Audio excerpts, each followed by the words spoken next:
ಭಗವಾನ್ ಶ್ರೀಕೃಷ್ಣ ಪರಮಾತ್ಮನಿಗೆ ವಂದಿಸುತ್ತಾ ಗುರು ಪರಂಪರೆಗೆ ನಮಿಸುತ್ತಾ ಆದಿಗುರುಗಳಾದ ಶ್ರೀ ಶ್ರೀ ಶಂಕರ ಭಗವತ್ಪಾದರಿಗೆ ನಮಿಸುತ್ತಾ ಪ್ರಿಯ ಆತ್ಮಬಂಧುಗಳೇ, ನಿಮ್ಮೆಲ್ಲರಿಗೂ ನಮ್ಮ ನಮಸ್ಕಾರಗಳು. ಇನ್ನು ಭಾಷಾರ್ಥ ಮುಗಿದಿಲ್ಲ. ಮೋಕ್ಷ ಸನ್ಯಾಸ ಯೋಗ. ಮೋಕ್ಷ ಅಂದ್ರೆ ಅದೇ, ಸನ್ಯಾಸ ಅಂದ್ರೂ ಅದೇ, ಯೋಗ ಇದ್ರೆ ಮಾತ್ರ. ಯೋಗ ಅಂದ್ರೂ ಅದೇ, ಸಮತ್ವದಲ್ಲಿದ್ದರೆ ಮೋಕ್ಷ. ಸಮತ್ವ ಅಂದ್ರೇನು?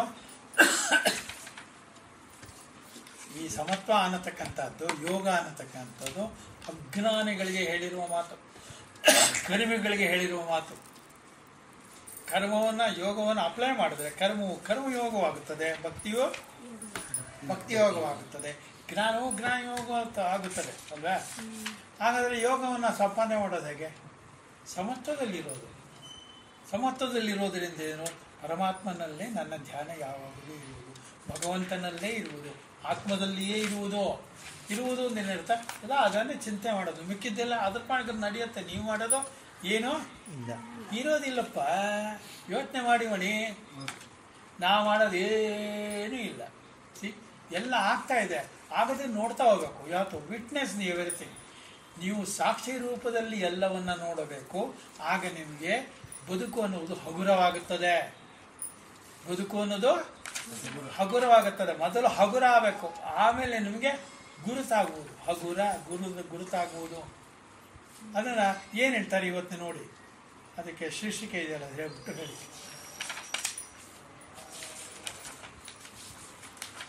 ಜ್ಞಾನನಿಷ್ಠೆಯನ್ನು ಪಡೆದುಕೊಳ್ಳುವುದು ಸಾಧ್ಯವೇ? ಪ್ರಶ್ನೆ ಮಣಿಯವರು ಕೇಳಿದ್ದೇನೆ, ಬೇರೆ ರೀತಿ ಕೇಳ್ತೇನೆ. ಜ್ಞಾನನಿಷ್ಠೆಯನ್ನ ಪಡೆದುಕೊಳ್ಳುವುದು ಸಾಧ್ಯವೇ? ಜ್ಞಾನ ನಿಷ್ಠೆ ಅನ್ನೋದು ಇದೆಯೋ? ಇದ್ರೆ ಅದು ನಮ್ಗೆ ಹೇಗೆ ಲಭ್ಯವಾಗುತ್ತೆ ಅನ್ನೋದನ್ನ ವಿವರಣೆ ಕೊಡ್ತಾರೆ ನೋಡಿ. ಅದು ಮುಂದುವರೆದ ಭಾಷೆ. ಇಷ್ಟಿದೆ ಭಾಷ್ಯ, ಓದ್ತಾ ಇರ್ಬೇಕು ನೀವು. ಆದರೆ ಪಂಡಿತರೆಂದು ಹೇಳಿಕೊಳ್ಳುವ ಕೆಲವರು ಇಲ್ಲದೆ ಹೇಳಿಕೊಳ್ಳುವ ಅಂತ ಹೇಳ್ಕೊಳ್ತಾರೆ ಅಷ್ಟೇ, ಆದ್ರೆ ಅವ್ರು ಇರುವುದಿಲ್ಲ ಅಂತ. ಕೆಲವರು ಆತ್ಮವಸ್ತು ನಿರಾಕಾರವಾಗಿರುವುದರಿಂದ ಅದನ್ನು ಬುದ್ಧಿಯೂ ಹಿಡಿಯಲಾರದವು, ಆದ್ದರಿಂದ ಸರಿಯಾದ ಜ್ಞಾನದ ನಿಷ್ಠೆ ಎಂಬುದು ಸಾಧ್ಯವಿಲ್ಲ ಎನ್ನುತ್ತಾರೆ. ಅಲ್ವೇ ಮನೆ, ನೀವು ಕೇಳಿದ ಪ್ರಶ್ನೆನ ಬೇರೆ ತರ ಕೇಳ್ತಾರೆ. ಆದ್ರೆ ಇವ್ರು ಏನ್ ಹೇಳ್ತಾರೆ? ನಿಜ, ಗುರು ಸಂಪ್ರದಾಯವಿಲ್ಲದೆ ವೇದಾಂತ ಶ್ರವಣವನ್ನು ಮಾಡದೆ ಅತ್ಯಂತವಾಗಿ ಹೊರಗಿನ ವಿಷಯಗಳಲ್ಲಿಯೇ ಆಸಕ್ತವಾದ ಬುದ್ಧಿ ಉಳ್ಳವರು, ಪ್ರಮಾಣಗಳಲ್ಲಿ ಸರಿಯಾದ ಪರಿಶ್ರಮ ಮಾಡಿಕೊಳ್ಳದವರು, ಆದವರಿಗೆ ಹೀಗೆ ಸರಿ. ಪರಿಶ್ರಮ ಮಾಡದೆ ಅಂದ್ರೆ ಅಧ್ಯಯನ ಮಾಡದೇ ಇರುವವರು ಅಂತ ಅರ್ಥ. ಆದರೆ ಇದಕ್ಕೆ ವಿರುದ್ಧವಾಗಿರುವವರಿಗೆ ಲೋಕದ ಗ್ರಾಹಕ ರೂಪವಾದ ದ್ವೈತ ವಸ್ತುವಿನಲ್ಲಿ ಅದು ಇರುವುದು ಎಂಬ ಬುದ್ಧಿಯು ಅತ್ಯಂತ ದುರ್ಲಭಯುಕ್ತವಾಗಿರುತ್ತದೆ. ಇರುವುದೇ ಇಲ್ಲ ಅಂತ. ದುರ್ಲಭಯುಕ್ತ ಅಂದ್ರೆ ಇರುವುದೇ ಇಲ್ಲ. ಇದೆಲ್ಲೂ ತಾತ್ಕಾಲಿಕ ವ್ಯವಸ್ಥೆ ಅಷ್ಟೇ. ಈಗ ಈ ಶರೀರ ಇದೆ, ತಾತ್ಕಾಲಿಕ ಪರ್ಮನೆಂಟು? ತಾತ್ಕಾಲಿಕ. ಡೆಫಿನೆಟಾ ಮಣಿ? ಡೆಫಿನೆಟ್ ಆದ್ಮೇಲೆ ನಿಮ್ಗೆ ಜ್ಞಾನ ಇಲ್ಲವೇ ಇಲ್ಲ. ನಿಮಗೆ ಜ್ಞಾನ ಇದೆ, ಏನು ಇದು ತಾತ್ಕಾಲಿಕ ಅನ್ನೋ ಜ್ಞಾನ ಇದೆ, ಹೋಗೇ ಹೋಗುತ್ತೆ ಅಂತಂದ್ಮೇಲೆ ಇದಕ್ಕೆ ಅಳುವುದು ಯಾಕೆ, ನಗುವುದು ಯಾಕೆ? ಮುಂದೆ ಹೋಗ್ತಾ ಹೋಗ್ತಾ ಇಲ್ಲಿ ಹುಟ್ಟು ಇಲ್ಲ, ಸಾವು ಇಲ್ಲ, ಅಜ ಅಮರ ಅಲ್ವಾ? ಹೇಳಿ ರಮೇಶ್. ಇರೋದು ಒಂದಾದ್ಮೇಲೆ ತಿರ್ಗಾ ಏನು ಇಲ್ವೇ ಇಲ್ಲ. ಪ್ರಶ್ನೆ ಇಲ್ಲ, ಪ್ರಶ್ನೆನೂ ಇಲ್ಲ. ಯಾವುದು ಕರೆಕ್ಟಾಗಿ ಹೇಳ್ತಾ ಇದ್ದಾರೆ. ಹುಟ್ಟುವುದು ಇಲ್ಲ ಮಂಜು, ನಾನು ಅದೇ ಲಾಸ್ಟ್ ಟೈಮ್ ಡಿಸ್ಕಷನ್ ಆಯ್ತಲ್ಲ, ಅದೇ ನನ್ಗನ್ಸಿದ್ದು ಏನಂದ್ರೆ, ಅವರೆಲ್ಲ ಬೇರೆಯವ್ರ ವಿಚಾರಕ್ಕೆ ಯೋಚನೆ ಮಾಡ್ತಾ ಇದ್ರು ಕೇಳಿದ ಕ್ವಶನ್ ಅಲ್ಲಿ. ನನಗೆ ಹೇಳ್ತಾ ಇರೋದು ಅಷ್ಟೇ, ಅದು ಇಂಡಿವಿಜುವಲ್ ಅಷ್ಟೇ. ಅದು ನಮಗೆ ತಿಳ್ಕೊಬೇಕು, ನಾವು ಯಾರಿಗೂ ಬೇರೆಯವ್ರಿಗೆ ಹೇಳಕ್ಕಲ್ಲ. ಈ ಹೇಳಕ್ ಆಗದೇ ಇಲ್ಲ. ನೀವು ಇಷ್ಟು ವರ್ಷದಿಂದ ಹೇಳ್ತಾ ಇದ್ದೀನಿ ಎಲ್ರಿಗೂ, ಯಾರಿಗೆ ಸರಿಯಾಗಿ ಹೋಗಿದೆ? ಇನ್ನು ಏನೋ ಒಂದು ಜ್ಞಾನ ಇದೆ, ತಿಳ್ಕೊಬೇಕು. ಆ ಜ್ಞಾನ ತಿಳ್ಕೊಂಡ್ರೆ ಇದು ಹೋಗುತ್ತೆ ಅಂದ್ರೆ ಇಲ್ಲ. ಈಗ ನಾವು ಇರುವುದೇ ಅಜ್ಞಾನದಲ್ಲಿ, ಅಂದ್ರೆ ದ್ವೈತದಲ್ಲಿ. ಎರಡು ಕಾಣುತ್ತೋ ನಿಮ್ಗ ಅಜ್ಞಾನ, ಒಂದೇ ಕಾಣುತ್ತೆ ಅಂದ್ರೆ ಕಾಣುತ್ತೆ, ತಿಳಿಯುತ್ತದೆ, ಮುಟ್ಟುತ್ತದೆ, ಮೂಸುತ್ತದೆ, ಸ್ಪರ್ಶವಾಗುತ್ತದೆ ಅನ್ನೋದಕ್ಕೆ ಯಾವುದು ಕಾರಣ, ಆ ಕಾರಣ ತಿಳ್ಕೋಬೇಕು. ಕಾರ್ಯಕಾರಣ ಸಂಘಾತ ಇದೆಯಲ್ಲ, ಅದು ಪ್ರಾಬ್ಲಮ್. ಆ ದ್ವಂದ್ವ ಇದೆ. ದ್ವಂದ್ವ ಹೊಟ್ಟೋಗ್ಬಿಟ್ರೆ ಅಜ್ಞಾನ ಹೋಯ್ತಷ್ಟೇ. ಅಜ್ಞಾನ ಹೋಯ್ತು ಅಂದ್ರೆ ಜ್ಞಾನ ಬಂತು ಅಂತ ಅರ್ಥನೋ? ಜ್ಞಾನ ಬಂದ್ರೆ ಅಜ್ಞಾನ ಹೊಟ್ಟೋಯ್ತು ಅಂತಾನು ಇಲ್ಲ. ಜ್ಞಾನದಲ್ಲಿ ಅಜ್ಞಾನ 3 ಅಕ್ಷರದಲ್ಲಿ ಆನು ಇದೆ, ಜ್ಞಾನನೂ ಇದೆ. ಅಜ್ಞಾನದಲ್ಲಿ ಜ್ಞಾನ ಇದೆಯೋ ಇಲ್ವಾ? ಅಕ್ಷರದಲ್ಲಿ ಅಕ್ಷರ ಇದೆ. ಆದರೆ ಎಲ್ಲ ಭಾಷೆಗಳಲ್ಲೂ ಬೇರೆ ಬೇರೆ ರೀತಿಯಾಗಿರುತ್ತದೆ ಅಲ್ವಣಿ? ಅರ್ಥ ಆಯ್ತಲ್ಲ ನಿಮಗೀಗ? ಕ್ಲಿಯರ್ ಆಯ್ತಾ? ಹಾಂ, ಓಕೆ. ಆಗ ಸರಿ. ಕ್ಲಿಯರ್ ಆದರೆ ಇನ್ನೇನು ನಾವು ಮಾಡಾಗಿಲ್ಲ, ಪಾಠನೇ ಮಾಡಾಗಿಲ್ಲ. ಏಕೆಂದರೆ ಅವರಿಗೆ ಆತ್ಮ ಚೈತನ್ಯಕ್ಕಿಂತ ಬೇರೆಯಾಗಿ ಮತ್ತೊಂದು ವಸ್ತುವೇ ಕಾಣಿಸುವುದಿಲ್ಲ. ಏನು ಮಾಡೋದು? ಇದು ಹೀಗೆಯೇ ಬೇರೆಯಲ್ಲ ಎಂಬುದನ್ನು ನಾವು ತಿಳಿಸಿಕೊಟ್ಟಿರುತ್ತೇವೆ. ಯಾಕೆ ಕಾಣಿಸುವುದಿಲ್ಲ ಅನ್ನೋದಕ್ಕೆ ಅದು ಬರೆದಿಲ್ಲ, ನಾವು ಚರ್ಚೆ ಮಾಡ್ಕೋಬೇಕು. ಅದೇ ಇದು. ಯಾಕೆ ಕಾಣಿಸುವುದಿಲ್ಲ ಎಂದರೆ ಕಾಣಿಸುವ ಪ್ರತಿಯೊಂದು ಪದಾರ್ಥವು ಬೇರೆ ಬೇರೆಯಾಗಿ ಕಾಣಿಸುತ್ತದೆ, ತೋರುತ್ತದೆ. ಅದರಿಂದ ನಮ್ಗೆ ಗೊತ್ತಾಗೋದೇ ಅಲ್ಲ. ಈಗ ಆತ್ಮಕ್ಕೆ ಸಾವಿಲ್ಲ, ಅದು ಯಾರೋ ಒಬ್ಬ ಸತ್ರ ಎಲ್ಲರೂ ಸತ್ತೋಗ್ಬೇಕಲ್ಲ. ಯಾಕೆ ಸತ್ತೋಗಲ್ಲ? ಆತ್ಮವು ಅಮರ ಅಲ್ವೇ? ಅಲ್ಲೇ ಚೈತನ್ಯವು ಅಮರ. ನಾವೆಲ್ಲ ಜಡ, ಓಡಾಡುವ ಚೈತನ್ಯದಿಂದ ಪ್ರೇರಿತರಾಗಿ ಓಡಾಡುವ ಹೆಣಗಳು. ಶಂಕರಾಚಾರ್ಯರು ನೇರವಾಗಿ ಹೆಣಗಳು ಅಂತ ಕರೀತಾರೆ. ನಾವೆಲ್ಲರೂ ಓಡಾಡುವ ಹೆಣಗಳು ಅಂತಾನೆ ಕರೀತಾರೆ. ಅದು ವಿವೇಕ. ಎಂದಾದರೂ ಒಂದು ದಿನ ಹುಟ್ಟುವುದಕ್ಕೆ ಮುಂಚೆ ನಾವು ಏನಾಗಿದ್ದು ಗೊತ್ತಿಲ್ಲ, ಮುಂದೆ ಏನಾಗ್ತೇವೋ ಗೊತ್ತಿಲ್ಲ. ಈಗ ಸುಮ್ಮನೆ ನಂಗೆ ಅದು ಗೊತ್ತು, ಇದು ಗೊತ್ತು, ಗೊತ್ತಾಗೋದು ಯಾವುದಿದೆ, ನಾನು ಆ ಪ್ರೆಸಿಡೆಂಟು, ಏನೇನೋ ಹೇಳ್ಕೊತಾ ಇರ್ತೀವಿ. ಹೌದಾ? ನಾನು ಪ್ರವಚನಕಾರ, ನಾನು ಹೇಳಿಬಿಟ್ರೆ ಎಲ್ರಿಗೂ ಜ್ಞಾನ. ಅವೆಲ್ಲ ಸುಳ್ಳು. ಯಾರಿಗೂ ಹೇಳಿ ಬರಿಸುವಂಥವುದಲ್ಲ ಈ ಜ್ಞಾನ. ಹೇಳ್ತಾರೆ ನೋಡಿ, ಎಷ್ಟು ಚೆನ್ನಾಗಿದೆ. ಯಾವುದರಲ್ಲಿ ಭೂತಗಳು ಎಚ್ಚರವಾಗಿರುವವೋ ಅದು ನೋಡುತ್ತಿರುವ ಮುನಿಗೆ ರಾತ್ರಿಯು ಎಂದು ಭಗವಂತನು ಹೇಳಿರುತ್ತಾನೆ. ಯಾನಿಶಾ ಸರ್ವಭೂತಾನಿ ಓದಿದಿರಲ್ಲ? 2ನೇ ಅಧ್ಯಾಯ 19. ಕರೆಕ್ಟ್. ಎಲ್ಲ ನಿದ್ರೆ ಮಾಡ್ತಾ ಇರುವಾಗ ಅವನಿಗೆ ಎಚ್ಚರ ಇರುತ್ತೆ. ಅಂದರೆ ನಿದ್ರೆ ಮಾಡ್ತಾ ಇರೋದೆಲ್ಲವೂ ಜಡ. ಎಚ್ಚರವಾಗಿದೆ ಅನ್ನೋದು ಜ್ಞಾನ. ಎಚ್ಚರವಾಗಿದ್ದಾನೆ ಅನ್ನೋದು ಜ್ಞಾನ ಹೇಗೆ ಅಂದರೆ ಎಚ್ಚರವಾಗಿದೆ ಅನ್ನೋದು ಅರಿವಿದೆಯಲ್ಲ ಇವನಿಗೆ, ಅದರಿಂದ ಇವನು ಎಚ್ಚರವಾಗಿರ್ತಾನೆ. ಇಲ್ಲಿ ಎಚ್ಚರ ಅಂದರೆ ವಿವೇಕ ಮಾತ್ರ ಮಣಿ. ಯಾನಿಶಾ ಸರ್ವಭೂತಾನಾಂ ತಸ್ಯಾಂ ಜಾಗೃತಿ ಸಾಮ್ಯಮ ಯಸ್ಯಾಂ ಜಾಗೃತಿ ಭೂತಾನಿ ಸಾ ನಿಶಾ ಪಶ್ಯತೋ ಮುನೇಹಿ. ಅದು ಎಲ್ಲಾನು ಭಗವದ್ಗೀತೆಯಲ್ಲಿ ಹೇಳ್ಬಿಟ್ಟಿದೆ ಮಣಿ. ನಾವು ರೆಫರೆನ್ಸ್ ಕೊಟ್ಟಾಗ ತಕ್ಷಣ ಅಷ್ಟೊತ್ತು ನೋಡ್ಬೇಕು ಅಷ್ಟೇ. ಆದ್ದರಿಂದ ಹೊರಗಿನ ವಿಷಯಗಳ ಆಕಾರದ ಭೇದ ಬುದ್ಧಿಯನ್ನು ತೊಲಗಿಸುವುದೇ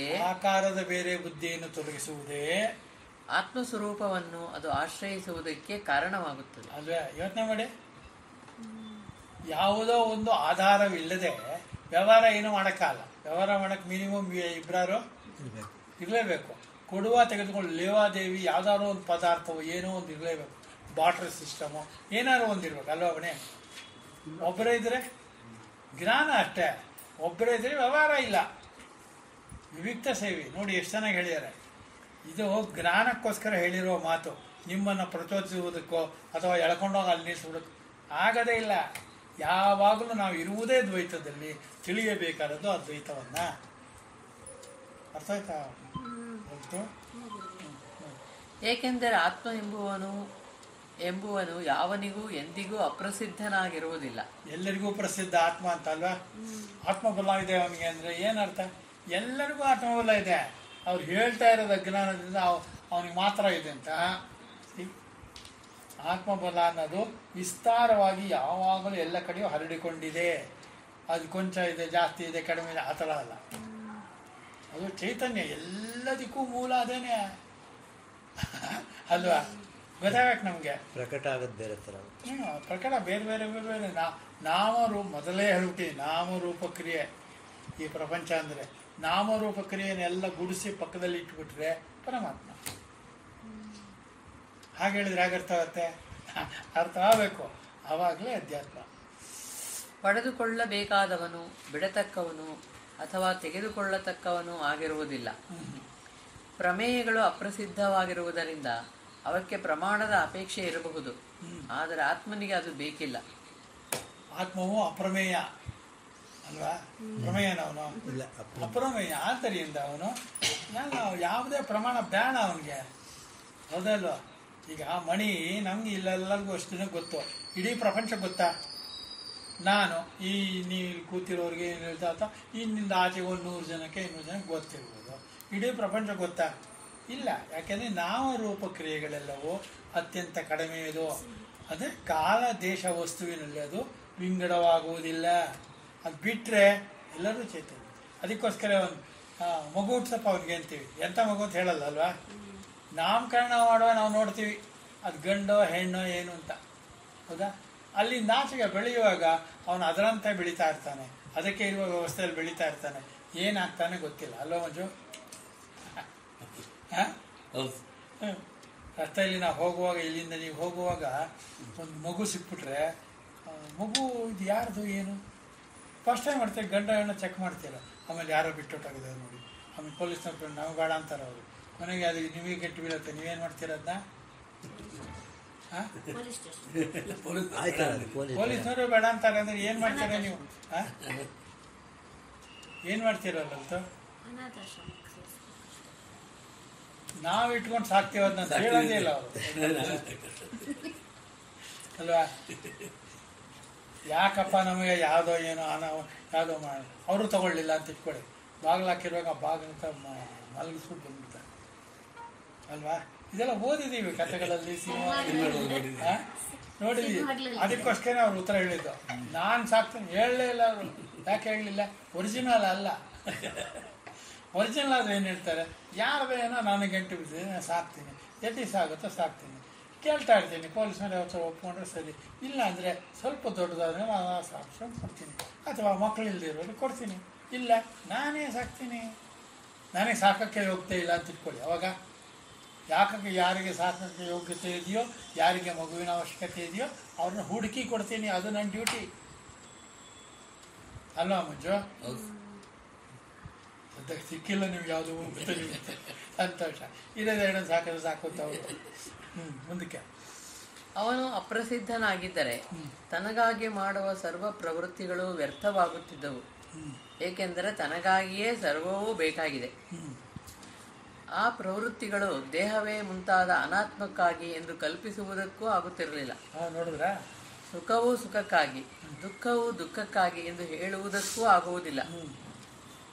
ಸುಖೇ ದುಃಖೇ ಸಮಯಕೃತ್ವ, ಸುಖ ಇರಲಿ ದುಃಖ ಇರಲಿ ಎರಡು ಕೂಡ ಭ್ರಮೆ. ಇದಾದ್ಮೇಲೆ ಅದು ಬರುತ್ತೆ, ಅದಾದ್ಮೇಲೆ ಇದು ಬರುತ್ತೆ ಅಲ್ವಾ? ಲಾಭೋ ಲಾಭೋ ಜಯೋ ಜಯ ಎಲ್ಲಾನು ಹೇಳ್ಬಿಟ್ಟಿದೆ ಅವನಿಗೆ, ಇನ್ನೇನು ಹೇಳಲೇಬೇಕಾಗಿಲ್ಲ. ಈಗ ಮಾಡ್ಬೇಕಾದ ನಾವೇನು ಅಂದರೆ ಯಾರು ಹೇಗಿದೆಯೋ ಅದು ನಡೀತಾ ಇರೋದು ನೋಡ್ತಾ ಇರೋದು. ನಮ್ಮ ಕೈಲಿ ಆದರೆ ಯಾರಿಗಾರು ಉಪಕಾರ ಆದರೆ ಮಾಡಿಬಿಡ್ಬೇಕು, ವಾಪಸ್ ಅವನು ಮಾಡಲಿ ಅಂತ ನಿರೀಕ್ಷೆ ಮಾಡಬಾರ್ದು. ನಿರೀಕ್ಷೆಯಿಂದ ನಿರಾಸೆ. ಎಷ್ಟು ಚೆನ್ನಾಗಿದೆ ಭಗವದ್ಗೀತೆ. ನಮಗೆ ಭಗವದ್ಗೀತೆ ಬಿಟ್ಟು ಬೇರೆ ಏನು ಬೇಡವೇ ಬೇಡ.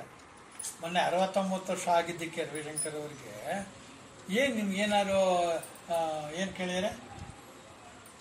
ನಮಗೆ ನಿಮ್ಮ ಬರ್ತ್ಡೇ ದಿವಸ ಏನಾದ್ರು ಸಂದೇಶ ಪಡೆಯೋದು ಕೇಳಿದ್ದಾರೆ. ಅವ್ರು ಏನು ಹೇಳಿದ್ದಾರೆ? ದೊಡ್ಡದಾಗಿದೆ, ಎಲ್ಲ ಇದೊಳಗಿದೆ, ನೀವು ನೋಡ್ಕೋಬೋದು ಮೊಬೈಲಲ್ಲಿ. ಅವರೇನಿದೆ, ನನಗೆ ನೀವು ಪ್ರೆಸೆಂಟೇಷನ್ ಕೊಡದೇನೆ ನನ್ನ ಬರ್ತ್ಡೇ ಆಗಲ್ಲ, ಅದರಿಂದ ನೀವೆಲ್ಲ ಪ್ರೆಸೆಂಟೇಷನ್ ಕೊಡಬೇಕು. ಕೊಡ್ತೀರೋ? ಏನು ಪ್ರೆಸೆಂಟೇಷನ್ ಅಂದರೆ ನಿಮ್ಮಲ್ಲಿರೋ ಬಿಟ್ಟರ್ನೆಸ್ ಇದೆಯಲ್ಲ ಅದನ್ನ ಬಿಟ್ಟುಬಿಡಿ, ಅದನ್ನು ನಾನೇ ಕೊಟ್ಬಿಡಿ. ಹೇಟ್ರೆಡ್ನೆಸ್ಗೆ ಬಿಟ್ಬಿಡಿ. ರಾಗ ದ್ವೇಷ ಅಲ್ವಾ? ಆ ದ್ವೇಷ ಆಕಾಂಕ್ಷೆ ಏನಿದೆ ಬಿಟ್ಬಿಡಿ. ಇದು ಎಲ್ಲಿ ಬಿಡೋದು? ನನಗೆ ಕೊಡೋಕ್ಕಾಗಲ್ವಲ್ಲ. ಯಾಕಾಗಲ್ಲ ಅಂದರೆ ನಾವು ಆ ಥರ ಅಜ್ಞಾನಿಗಳು. ಇನ್ನೊಂದು ಮಣಿ ಏನಂದರೆ ಮಾನವ ಜನ್ಮ ಬರುವುದು ದುರ್ಲಭಂ ತರ್ಯಮೇ ತದ್ದೈವಾನುಗ್ರಹ ಏತಿಕಂ ಮನುಷ್ಯತ್ವ ಮಹಾಪುರುಷ ಸಂಶಯ. ಮಹಾಪುರುಷರೇ ಸಿಗಲ್ಲ. ಏನು ಮಾಡೋದು ಅವಾಗ? ಯಾವ ಮಹಾಪುರುಷರೇ ಅಂತ ಅನ್ನಿಸ್ತಾ ಇದೆ. ಯಾವ ನೋಡೋದು ಬೇಕು, ನಾನೇ ಇದ್ದಿದ್ರು ವಾಸಿ ಅನ್ಸುತ್ತೆ. ಅದು ದುರಹಂಕಾರ ಆಯಿತು. ನಾನೇ ವಾಸಿ, ಅವನಿಗಿಂತ ಇವನಿಗಿಂತ ನಾನೇ ವಾಸಿ ಅಂತ ಇದ್ರೆ ಶಂಕರಾಚಾರ್ಯಗಿಂತ ನೀವೇ ವಾಸಿ ಅಲ್ವಾ? ನಾರಾಯಣಾಚಾರ್ಯಗಿಂತ ನೀವೇ ವಾಸಿ. ಯಾರು ವಾಸಿ? ಎಲ್ಲರೂ ಸ್ವರ್ಗವಾಸಿ ಅಲ್ವಾ?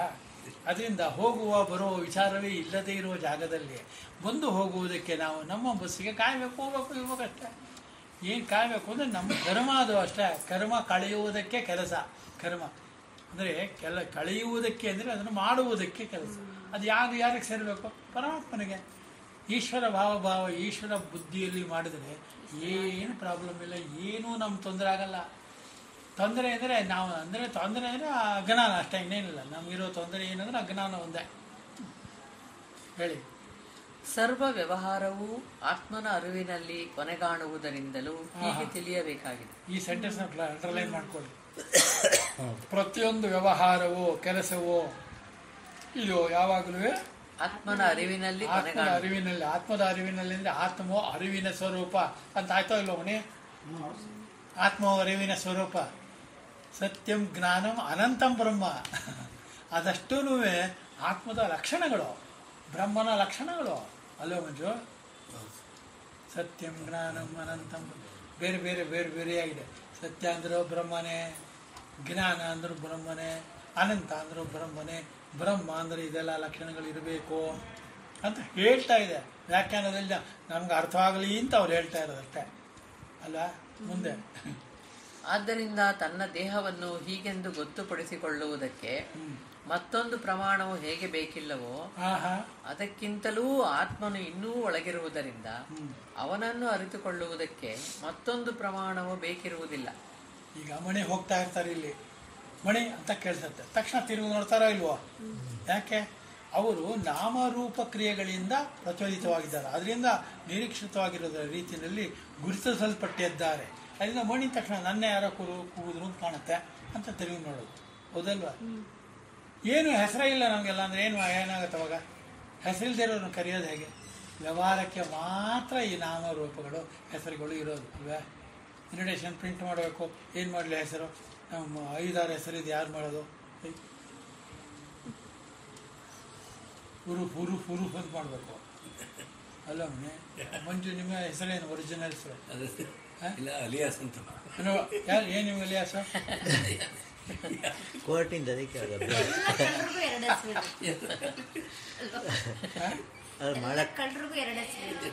ಮಾಡೋ ಕಾರ್ಯದ ಮೇಲೆ ಬರುತ್ತೆ, ಏನೋ ಅಡ್ರೆಸ್ ಇರುತ್ತೆ.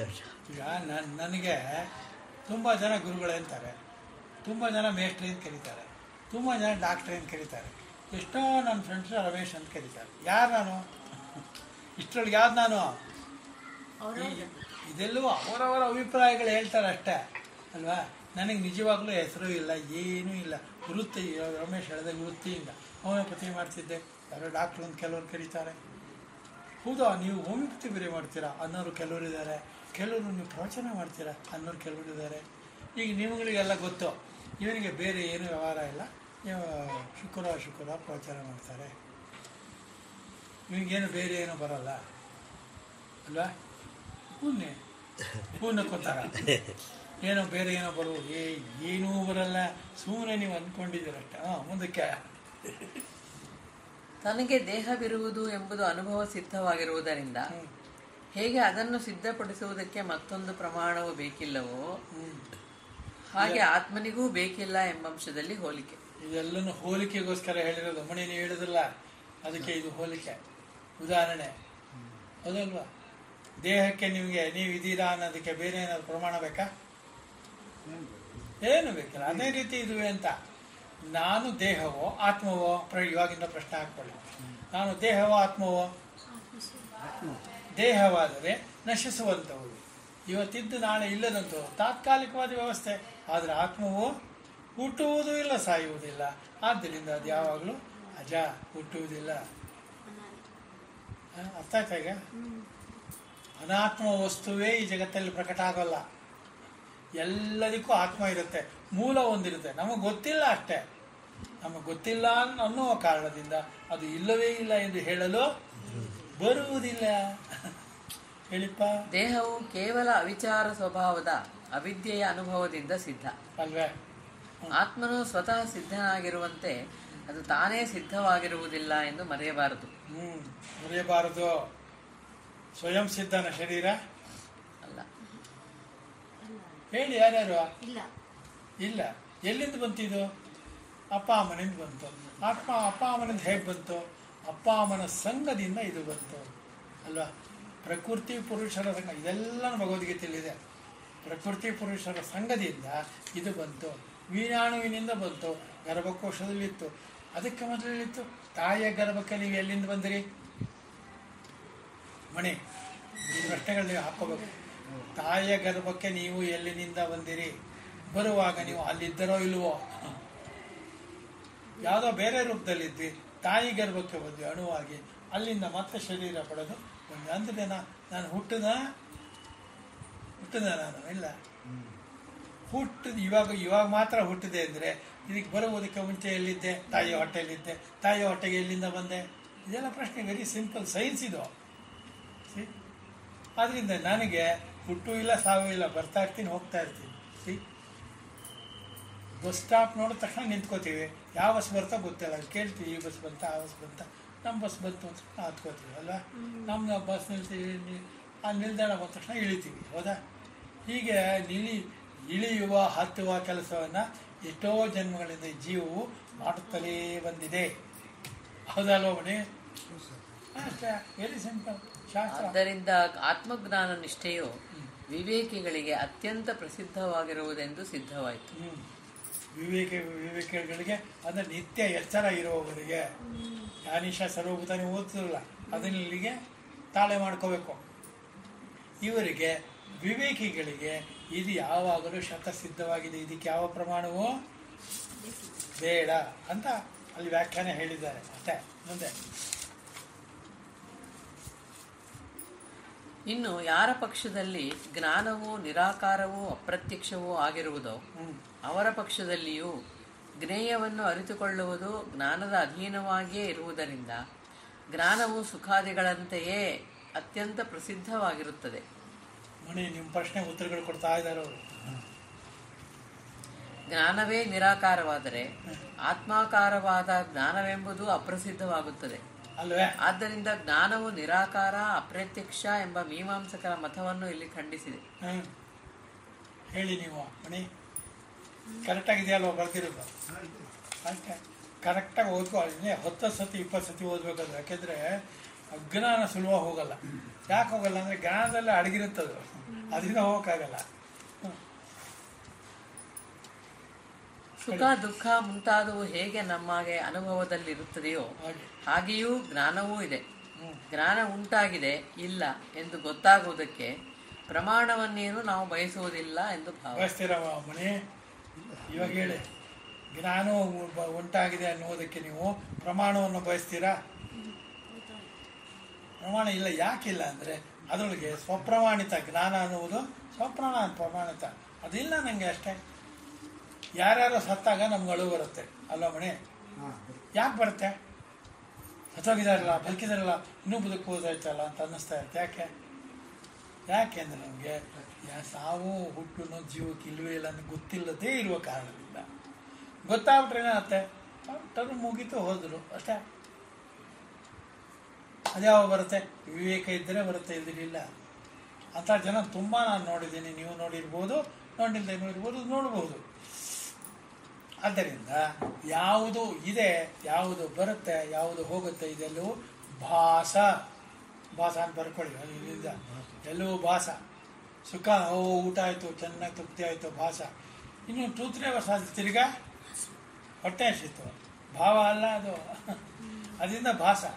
ತಿರ್ಗಾ ಆಯಿತು ಎಲ್ಲ ಜಾಸ್ತಿ ಎಲ್ಲ ಹಬ್ಬಗಳಲ್ಲೂ ಇಲ್ಲಿವರೆಗೂ ನೀವು ಲೆಕ್ಕ ಹಾಕಿದ್ರೆ ಯಾವ್ದು ಜಾಸ್ತಿ ಮಾಡಿದ್ದೀರಲ್ಲಂತೂ? 2: ಚಿತ್ರಾನ್ನ ಪಾಯಸ, ಚಿತ್ರಾನ್ನ ಪಾಯಸ, ಪಾಯಸ ಚಿತ್ರಾನ್ನ. ಎಷ್ಟು ತಿಂದಿರ್ಬೋದು ರಮೇಶ್ ನೀವು?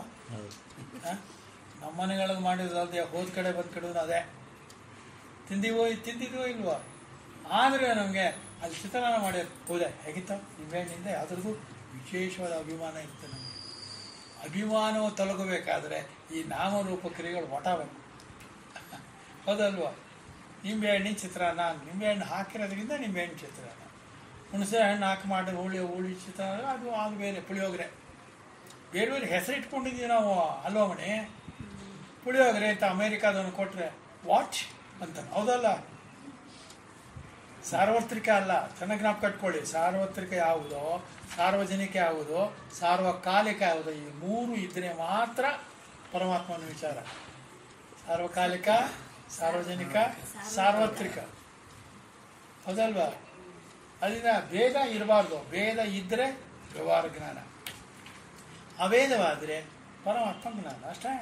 ಜ್ಞಾನ ತಿಳುವಳಿಕೆ ಬಂತು ಇತ್ತು, ಪ್ರಕಟವಾಯಿತು, ನನಗೆ ಗೊತ್ತಾಯಿತು, ನಾನು ಅದೇಂತ ಗೊತ್ತಾಯಿತು. ನೀವೇ ಅದಾಗಿ ಬಿಟ್ಟಿರೋವಾಗ ಬೇರೆ ಯಾವುದನ್ನೋ ಏನನ್ನೋ ರೆಪ್ರೆಸೆಂಟ್ ಮಾಡಬೇಕಾದ ಅವಶ್ಯಕತೆ ಇಲ್ಲ, ಪ್ರಮಾಣ ಬೇಕಾಗಿಲ್ಲ, ಹೌದಾ? ಅದನ್ನು ಅರಿತುಕೊಳ್ಳುವುದಕ್ಕಾಗಿ ವಿಚಾರವು ಹೊಂದುವುದಿಲ್ಲ. ಆದ್ದರಿಂದಲೂ ಅದು ಪ್ರಸಿದ್ಧ ಎಂದು ಒಪ್ಪಬೇಕು. ಜ್ಞಾನವು ಅಪ್ರಸಿದ್ಧವಾಗಿದ್ದರೆ ಜ್ಞೇಯದಂತೆಯೇ ಅದನ್ನು ಅರಿಯುವುದಕ್ಕೆ ಜನರು ಪ್ರಯತ್ನಿಸಬೇಕಾಗಿತ್ತು. ಅಲ್ಲೋ ಮಣಿ,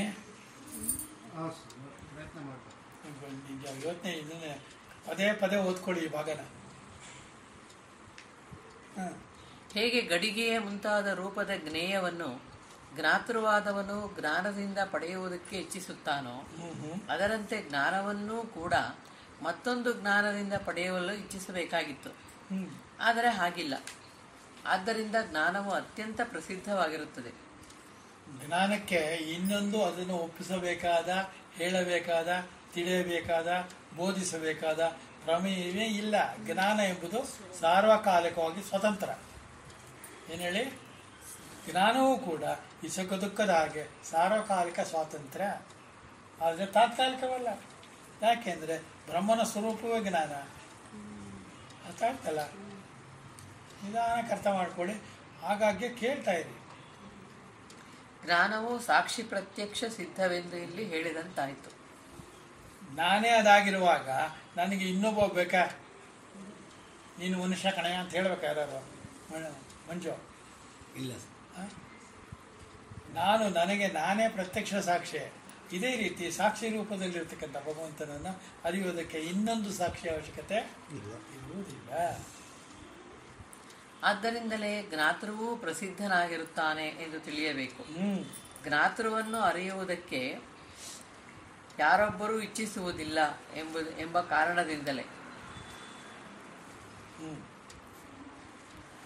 ಜ್ಞಾತೃವು ಪ್ರಸಿದ್ಧನಾಗಿರುತ್ತಾನೆ ಎಂದು ತಿಳಿಯಬೇಕು. ಜ್ಞಾನ, ಜ್ಞೇಯ, ಜ್ಞಾತೃ ಇದೆಲ್ಲೂ ಫೇಮಸ್ಸು. ಯಾಕೆ ಫೇಮಸ್? ಒಂದೊಂದೇ ಇರೋದು, ಅದು ಸ್ವತಂತ್ರವಾಗಿದೆ. ಆದ್ದರಿಂದ ಜ್ಞಾನಕ್ಕಾಗಿ ಯತ್ನವನ್ನು ಮಾಡಬೇಕಾದದ್ದಿಲ್ಲ. ಅನಾತ್ಮದಲ್ಲಿರುವ ಆತ್ಮಬುದ್ಧಿಯನ್ನು ತೊಲಗಿಸಿಕೊಳ್ಳುವುದಕ್ಕಾಗಿಯೇ ಪ್ರಯತ್ನವನ್ನು ಮಾಡಬೇಕಾಗಿರುತ್ತದೆ. ಅರ್ಥ ಆಯ್ತಾ ಮಣಿ? ಅರ್ಥ ಮಾಡ್ಕೊಳ್ಳಿ ಇವಾಗ. ಏನಂದ್ರೆ ಜ್ಞಾನದಲ್ಲಿ ನಮಗೇನೋ ನಿವೃತ್ತ ಏನೂ ಇಲ್ಲ. ನಿಮಗಿದೆ ಜ್ಞಾನ. ಜ್ಞಾನ ಇದೆ ಅನ್ನೋದು ಗೊತ್ತಾಗಬೇಕು ನಿಮ್ಗೆ ಅಷ್ಟೇ. ಈ ಜ್ಞಾನವು ಬೇರೆ ಎಲ್ಲಾನು ನಿವಾರಣೆ ಮಾಡುತ್ತದೋ ಇಲ್ಲ. ಹಾಗೆ ಆತ್ಮದ ಜ್ಞಾನ, ಆತ್ಮದ ಬಗ್ಗೆ ನಿಮಗಿರುವ ಅಜ್ಞಾನವನ್ನು ತೊಲಗಿಸುತ್ತದೆ. ನೀವು ಆತ್ಮವಂತರಾಗುತ್ತೀರಿ, ದೇಹವಂತರಾಗುವುದಿಲ್ಲ ಅವಾಗ. ಆದ್ದರಿಂದ ಜ್ಞಾನ ನಿಷ್ಠೆಯನ್ನು ಸುಲಭವಾಗಿ ಪಡೆದುಕೊಳ್ಳಬಹುದು. ಎಷ್ಟು ಸುಲಭವಾಗಿದೆ ಆ ಸೆಂಟೆನ್ಸು. ಆತ್ಮಜ್ಞಾನವನ್ನು ಸುಲಭವಾಗಿ ಪಡೆದುಕೊಳ್ಳಬಹುದಾ? ಪಡ್ಕೊಂಡಿದ್ದೀವಾ? ಇಲ್ಲ. ಯಾಕಿಲ್ಲ? ನಾವು ಅಜ್ಞಾನದಲ್ಲಿರುವುದರಿಂದ ಅದನ್ನು ನಾವು ತಿಳಿಯಲಾಗುವುದಿಲ್ಲ. ಅದು ಬಂದ್ಬಿಟ್ರೆ ಇದು ಹೊಟ್ಟೋಗುತ್ತೆ ಅಷ್ಟೇ. ಅದಷ್ಟೇ ಹೊಟ್ಟೋಗುತ್ತೆ. ಮನೆ ಮುಂದೆ ಕಾಂಪೌಂಡ್ ಕಟ್ತಾ ಇರ್ತಾರೆ, ಬಿದ್ದೋಗುತ್ತೆ. ಏನು ಮಾಡ್ತಾನೆ ಅವಾಗ? ಯಾವ ಕಾಂಪೌಂಡ್ ಬಿದ್ದೋಗಿತ್ತೋ ಅದೇ ಜಾಗದಲ್ಲಿ ಅದೇ ಥರ ಅವನು ಕಾಂಪೌಂಡ್ ಕಟ್ತಾನೆ. ಏನ್ರಿ ಕಟ್ತಾ ಇದ್ದಾನೆ? ಬಿದ್ದೋಗ್ತಾನೆ ನೋಡಿ, ಅಲ್ಲೇ ಇದೆ ಪಕ್ಕದಲ್ಲಿ. ಬಿದ್ದೋಗಿದ್ದು ಕಾಂಪೌಂಡು, ಬಿದ್ದೋಗಿದ್ದಕ್ಕಿಂತ ಮುಂಚೆ ಕಟ್ಟಿದ್ದು ಕಾಂಪೌಂಡೇ ಬಿದ್ದೋಗಿದ್ದದು, ಆಮೇಲೆ ನಂತರ ಕಟ್ಟಿದ್ದು ಅದೇ ಅಲ್ವಾ? ಆದರೆ ಮೊದಲಿತ್ತ ಇಲ್ವ ಕಾಂಪೌಂಡು? ಈಗ ಬಿದ್ದೋಯ್ತಾ ಇಲ್ವಾ? ಅದು ಇಲ್ಲದಂತ ಆಯಿತು, ಈಗ ಇರುವಂತಾಯಿತು ಅಷ್ಟೇ, ಸ್ವಲ್ಪ ಕಾಲ ಅಲ್ಲವನೇ. ಅಜ್ಞಾನ ಅನ್ನೋದಕ್ಕೆ ಕಾಲ ಅತ್ಯಂತ ಅಲ್ಪ. ನನ್ನ ವ್ಯಾಖ್ಯಾನ ಇದು. ಅಜ್ಞಾನಕ್ಕೆ ಅಲ್ಪ ಕಾಲದ ಆಯುಷ್ಯ ಇದೆ. ಆದರೆ ಜ್ಞಾನಕ್ಕೆ ಯಾವಾಗಲೂ ನಮಗೆ ಗೊತ್ತಿರಲಿ ನಮಗೆ ಗೊತ್ತಿಲ್ಲ ಅನ್ನೋ ಕಾರಣದಿಂದ ಅದು ಇಲ್ಲ ಅಂತ ಹೇಳೋ ಹಾಗಿಲ್ಲ. ಆತ್ಮಜ್ಞಾನವು ಸದಾ ಸರ್ವದಾ ಇರುತ್ತದೆ, ಅದಲ್ವಾ? ಮುಂದಕ್ಕೆ ಜ್ಞಾನನಿಷ್ಠೆಯನ್ನು ಪಡೆಯುವ ಮಾರ್ಗ. ಜ್ಞಾನನಿಷ್ಠೆಯನ್ನು ಪಡೆಯುವ ಮಾರ್ಗ ಬೇಕಾಯಿತು ನಿಮಗೆ ಮಣಿ? ಈ ಜ್ಞಾನದ ಹೆಚ್ಚಿನ ನಿಷ್ಠೆಯನ್ನು ಹೇಗೆ ಮಾಡಿಕೊಳ್ಳಬೇಕೆಂದು ಈಗ ಹೇಳಲಾಗುತ್ತದೆ. ಬುದ್ಧ್ಯಾ ವಿಶುದ್ಧಯಾ ಯುಕ್ತೋ ಧೃತ್ಯಾತ್ಮಾನಂ ನಿಯಮ್ಯ ಚ ಶಬ್ದಾದೀನ್ ವಿಷಯಾನ್ ತ್ಯಕ್ತ್ವಾ ರಾಗದ್ವೇಷೌ ವ್ಯುದಸ್ಯ ಚ. ಈ ಮೂಲ ಇಲ್ಲಿಂದ ಒಂದು 5 ಹಿಂದಿಂದು ಮುಂದಿಂದೆಲ್ಲ ಒಂದು 5 ಶ್ಲೋಕಗಳನ್ನ ಚೆನ್ನಾಗಿ ನೆನ್ಪಿಟ್ಕೋಬೇಕು ನೀವು. ಹೇಳಿ. ವಿಶುದ್ಧವಾದ ಮಾಯೆ ಇಲ್ಲದ ಬುದ್ಧಿಯಿಂದ ನಿಶ್ಚಯ ರೂಪವಾದ ಅಂತಃಕರಣದಿಂದ ಯುಕ್ತನಾಗಿ ಒಡಗೂಡಿದವನಾಗಿ ಧೃತಿಯಿಂದ ಧೈರ್ಯದಿಂದ ತನ್ನನ್ನು ತನ್ನ ಕಾರ್ಯಕರಣಗಳ ಸಂಘಾತವನ್ನು ನಿಯಮಿಸಿಕೊಂಡು ನಿಯಮನ ಮಾಡಿಕೊಂಡು ಅಳವಡಿಸಿಕೊಂಡು ಶಬ್ದಾದೀನ್ ಶಬ್ದಾದಿಗಳಾದ ಶಬ್ದವು ಯಾವುದಕ್ಕೆ ಆದಿಯೋ ಅವು ಶಬ್ದಾದಿಗಳು. ಅಂದರೆ ಶಬ್ದವೇ ಮೊದಲು ಅಲ್ಲ, ಶಬ್ದ ರಸಗಂಧ ಈ ಮೂಲಕ್ಕೂ ಮೊದಲು ಯಾವುದೋ ಶಬ್ದ, ಅದರಿಂದ ಶಬ್ದಾದಿ ಅಂತ ಬಳಸಿದ್ದಾರೆ. ಮೊದಲೇ ಹೇಳಿದ್ದ ಅವರು ವಿಶುದ್ಧವಾದ ಮಾಯೆ ಇಲ್ಲದ ಬುದ್ಧಿಯಿಂದ ನಿಶ್ಚಯ ರೂಪವಾದ ಅಂತಃಕರಣ ಅಂತ. ಮಾಯೆ ಇಲ್ಲದ ಬುದ್ಧಿ ಲೆಕ್ಕ ಹಾಕೊಳ್ಳಿ. ಈ ಜಗತ್ತೆಲ್ಲವೂ ಮಾಯೆಯನ್ನು ಮುಟ್ರೆ ಒಂದ್ಸತಿ ಇರುತ್ತೆ, ಒಂದ್ಸತಿ ಇರಲ್ಲ, ಹೌದಾ? ಆದರೆ ಮಾಯೆ ಇಲ್ಲದೆ ಇರೋದು ಅಂದರೆ ಯಾವಾಗಲೂ ಇರುವ ಚೈತನ್ಯ ಅಂತ, ವಿಶುದ್ಧ ಚೈತನ್ಯ ಅಂತ. ಮಾಯೆ ಇಲ್ಲದು ಅಂದರೆ ಯಾವುದು? ವಿಶುದ್ಧ ಚೈತನ್ಯ ಅಲ್ಲ ಮುಂಚು, ಅರ್ಥ ಆಯ್ತಾ? ಆಯ್ತು ಅಂದ್ಬಿಟ್ರೆ ಬೆಸ್ಟು. ಶಬ್ದಾದಿಗಳಾದ ಶಬ್ದವು ಯಾವುದಕ್ಕೆ ಆದಿಯೋ ಅವು ಶಬ್ದಾದಿಗಳು.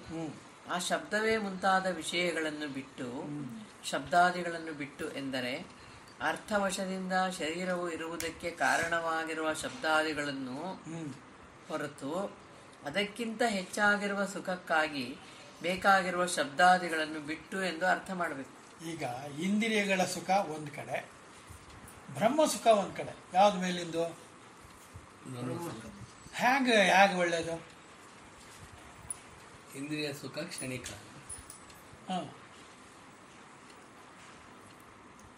ಹೇಳಿ. ಬ್ರಹ್ಮ ಸುಖ ಇಂದ್ರಿಯ ಬ್ರಹ್ಮ ಸುಖ ಇದೆಯಲ್ಲ, ಅದು ಇಂದ್ರಿಯ ಸುಖಕ್ಕೂ ಅದೇ ಕಾರಣ. ಆದರೆ ಇದಕ್ಕೆ ಅಲ್ಪ ಕಾಲದ್ದು ಇದು, ಅದು ಪೂರ್ಣವಾಗಿ ಯಾವಾಗಲೂ ಇರುವಂಥದ್ದು. ಅದರ ಕಾರಣದಿಂದಲೇ ಎಲ್ಲಿ ಹೋಗೋದು. ಕಾರಣ ಸಂಘ ಏನಿದೆ ಆ ಸಂಘಾತವನ್ನು ಹೇಳ್ತಾ ಇದ್ದಾರೆ ಅಲ್ಲ. ಶಬ್ದಕ್ಕೆ ಕಾರಣ ಯಾರು? ಆಕಾಶಕ್ಕೆ ಕಾರಣ ಯಾರು?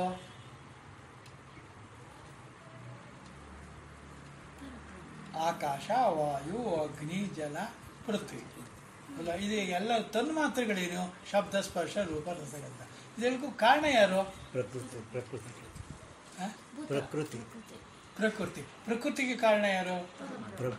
ಅದನ್ನೇ ಹೇಳ್ತಾ ಇರೋದು. ಪರಬ್ರಹ್ಮ ವಸ್ತುವನ್ನೇ ನೀವು ನೋಡ್ತಾ ಇರೋದು ಈಗ.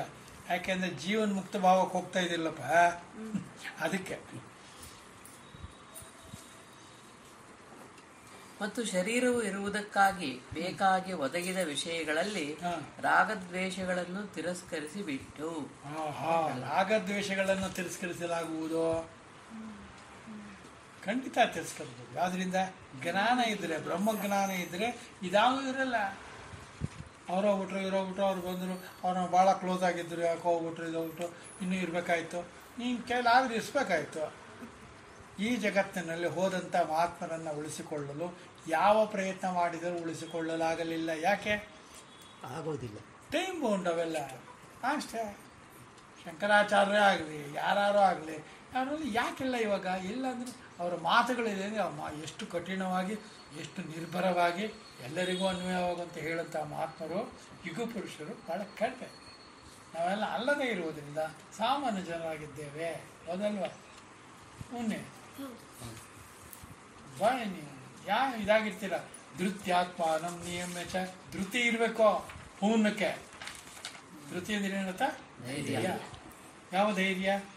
ನಿಯಮದಿಂದ ಇರತಕ್ಕಂಥ ಧೈರ್ಯ. ನಿಯಮದಿಂದ ಇರತಕ್ಕಂಥ ಧೈರ್ಯ ಅಂದರೆ ವ್ಯತ್ಯಾಸವಾಗದ ಧೈರ್ಯ. ಧೃತ್ಯ ಆತ್ಮಾನಂ ನಿಯಮ್ಯ ಚ. ಧೃತ್ಯ ಆತ್ಮಾನಂ ನಿಯಮ್ಯ ಚ. ಧೃತ್ಯಾತ್ಮಾನಂ ನಿಯಮ್ಯ ಚ ವ್ಯಾಖ್ಯಾನ ಮಾಡೋದು ಹೇಗೆ ಅಂದರೆ, ಧೃತಿ ಇದೆಯಲ್ಲ, ಆತ್ಮನಿಯಮದಲ್ಲಿ ಧೃತಿ ಅನ್ನತಕ್ಕಂಥ ಧೈರ್ಯ ಅನ್ನೋದು ನಿಯಮದಿಂದ ಇರಬೇಕು.